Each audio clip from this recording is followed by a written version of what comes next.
మొన్న రీసెంట్గా 27 అంటే 20 మున్సిపాలిటీలు 7 కార్పొరేషన్లు జిహెచ్ఎంసీలో విలీనమైనవి.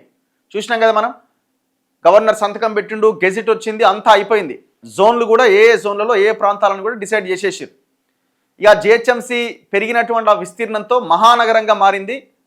ఈ జిహెచ్ఎంసీని దాదాపు 2 ముక్కలో 3 ముక్కలో చేసి 2026లో ఎలక్షన్లకు పోయే అవకాశం ఉందన్నది కనబడుతున్నది. అయితే ఈ విలీనం చేయడానికంటే ముందే, అంటే ఇంతకుముందు గ్రామ పంచాయతీలుగా ఉన్నప్పుడు ఆ అనుమతులు రావడానికి, రిజిస్ట్రేషన్లు జరగడానికి ఒక రేటు ఉంటుంది.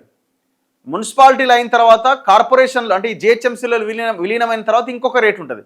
సో ఆ కట్టాల్సిన రేట్ ఎక్కువగా ఉంటుంది కాబట్టి ముందుగానే విచ్చలవిడిగా అనుమతులు ఇచ్చేసిరట. అంటే ఇప్పుడు ఒక బిల్డింగు తయారవుతుంటుంది, ఫస్ట్ ఫ్లోర్ వేసిండు, 5 ఫ్లోర్ల బిల్డింగు, 1వ ఫ్లోర్ వేయంగానే ఆక్యుపెన్సీ సర్టిఫికెట్స్ ఇచ్చేసిరట. అంటే మీరు ఇందులోకి వెళ్ళిపోవచ్చు అని.